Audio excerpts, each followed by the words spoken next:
राधे राधे दोस्तों, आइए आज हम सुनते हैं धर्मराज जी की कहानी। लेकिन उससे पहले हमारे चैनल को कर लीजिए लाइक और सब्सक्राइब। एक सेठ सेठानी थे। वह बहुत धनवान थे, लेकिन सेठानी कभी भी किसी को दान नहीं देती थी। उनके पास ही एक सेठानी और रहती थी। वह बेचारी निर्धन थी, लेकिन मन से धनवान थी।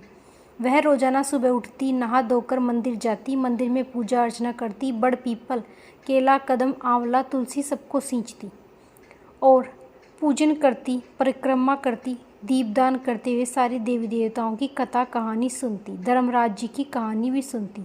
वह अपनी श्रद्धा से दान करती और घर आकर खाना बनाती। वह भगवान के भोग लगाती, गाय को कुत्ते को रोटी देती, कबूतरों को दाना डालती, अतिथि का सत्कार करती, कभी कभी ब्राह्मण भोजन करवाती थी। यह सब धनवान सेठानी देखती तो खूब हंसती थी और उसे कहती थी कि तुम्हारे पास जो भी धन है उसे ऐसे ही मत खर्च किया करो। दिन भर कुछ न कुछ करती रहती हो, इससे तुम्हें क्या मिलेगा?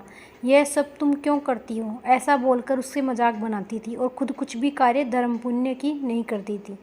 गरीब सेठानी धनवान सेठानी को समझाती रहती थी कि तुम बहुत पैसे वाली हो, कुछ धर्म अपने हाथ से किया करो। भगवान को क्या जवाब दोगी ऊपर जाकर?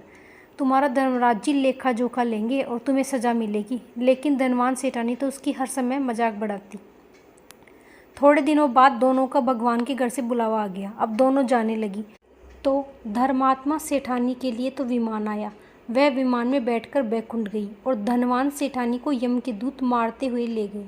रास्ते में सेठानी ने कहा, मुझे भूख लगी है। तो यह उनके कहा, यम के दूतों ने, कभी किसी का अन्न खिलाया है जो तुम्हें अन्न मिलेगा? थोड़ी दूर गई, फिर बोली कि मुझे प्यास लगी है। तो यह यम के दूतों ने कहा, कभी तुमने किसी को पानी पिलाया है जो तुम्हें पानी मिलेगा? रास्ते में गर्मी से तड़पती हुई वह कांटों में चलती हुई यमदूत उसे घसीटते हुए ले जा रहे थे। अब सेठानी बहुत पछता रही थी और सोच रही थी, अगर कुछ दान देती तो अच्छा रहता। बहुत सारा धन था, फिर भी कभी किसी को दान नहीं दिया। थोड़ी देर में यमराज का भावना आया। उसने देखा कि धर्मात्मा बुढ़िया को भगवान के पास सिंहासन मिला और वह आराम से खा पी रही थी और उधर उसको नरक में डाल दिया। अब धनवान सेठानी बहुत प्रार्थना करने लगी, एक बार मुझे पृथ्वी पर वापस भेजो, मैं धर्म पुण्य करके आऊँगी। भगवान ने उसके वापस शरीर में प्राण डाल दिए और वह उठी और नहा धोकर भगवान की पूजा पाठ, यज्ञ हवन, ब्राह्मण भोज, जगह जगह प्याऊ लगाई, भंडारे करवाए, धर्मराज जी की कथा सुनी और जोड़े जोड़ी ब्राह्मण ब्राह्मणी को वस्त्र, सब कुछ आभूषण दिया, दान दिए। कुछ दिनों बाद उसका समय पूरा हुआ और उसको सुंदर सा विमान आया। सेठानी बैठकर सीधे बैकुंठ गई। धर्मराज जी ने उसको बैकुंठ दिया, वैसा सबको देना। कहता न सुनता न, पुकारा भरता न, सारा परिवार की रक्षा करना। जय श्री राधे।